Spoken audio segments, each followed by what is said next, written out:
শোনেন, শান্তিটা আসে কোত্থেকে? ভিতরে অশান্তি রেখে কি শান্তি আসে? না।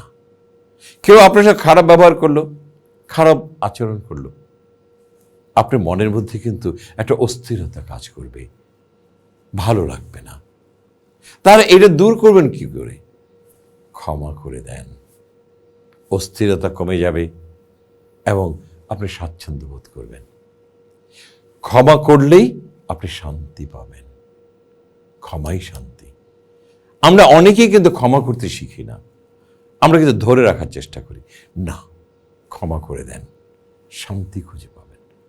আর ক্ষমাটা না করে অশান্তিটা নিজের মধ্যে বিরাজ করবেন কেন? কি দরকার আরেকজনের জন্য নিজেকে অশান্ত করা? না, ক্ষমা করে দেন, সে চলে যাবে, আপনার অশান্তিটা দূর হয়ে যাবে, শান্তিতে পরিণত হয়ে যাবেন।